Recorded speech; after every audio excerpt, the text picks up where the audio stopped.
na prova de estomatologia 2022, caiu os osteosarcomas dos maxilares, são neoplasias mesenquimais agressivas, caracterizadas dentro de seus aspectos clínicos radiográficos pela presença de. Então, olha a dica que vai acontecendo, né? A gente viu lesões, né? Nas respostas, nas alternativas, displasia fibrosa, a gente viu lesão central de células gigantes, a gente viu fibroma ossificante, viu osteosarcoma, e é assim que vai sendo pedido. Por isso que na hora que você vê uma questão, não é só saber a alternativa correta. A alternativa correta é uma das partes que você tem que saber. Óbvio, isso é óbvio. Mas você tem que saber as outras alternativas, porque daí isso vai ser um indicativo bastante importante do que você tem que estudar. Você não vai ficar restrito a estudar aquela primeira questão lá falando, né, de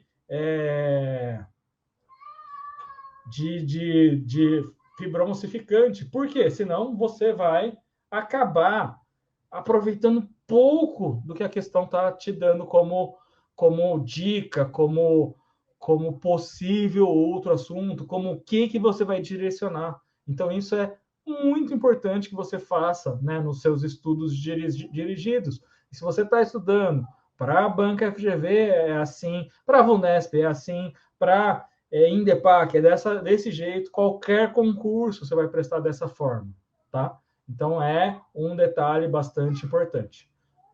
Vamos para a alternativa A. Eu estou vendo aqui que tem gente que respondeu E e B.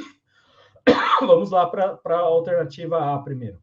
Múltiplas áreas radiolúcidas e radiopacas irregulares envolvendo a maxila e mandíbula bilateralmente.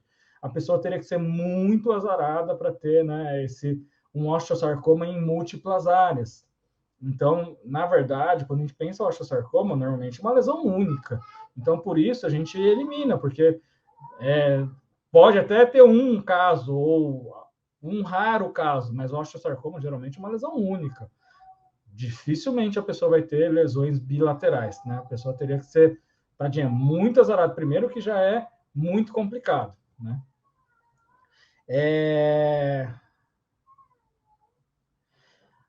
Um detalhe bastante importante, né? Vamos pular a B, porque a B tá na briga aí. C, áreas radiolúcidas multiloculares com padrão lembrando raquete de tênis. Quem que tem essa característica aí da C?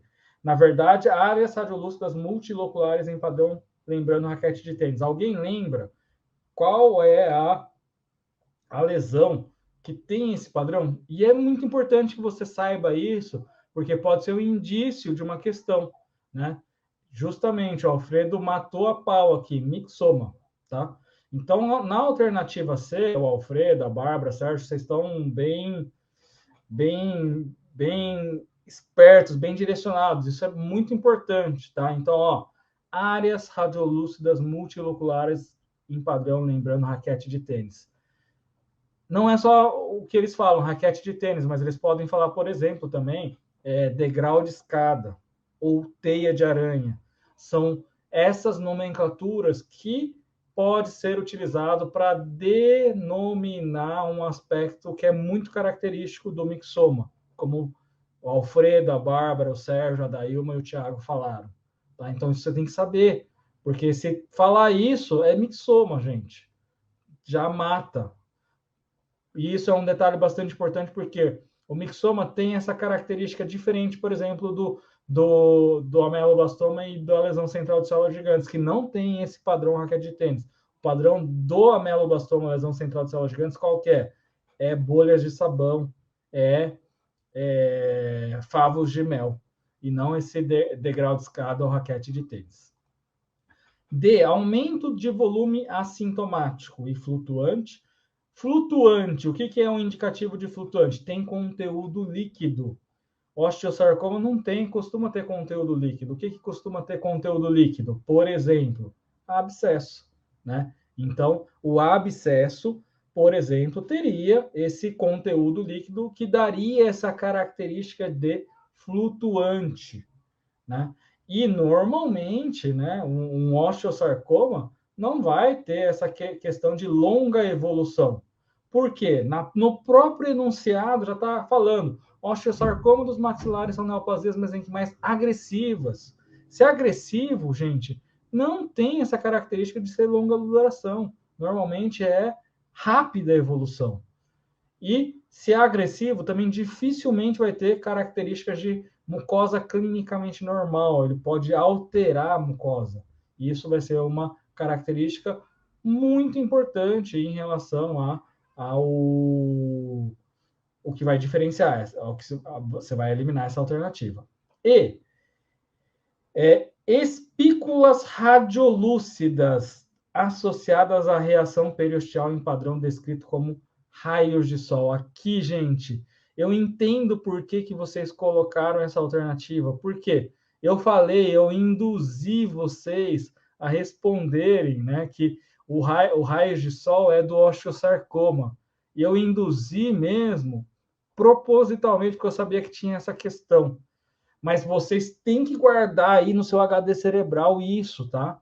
Que o aspecto radiográfico é raio de sol.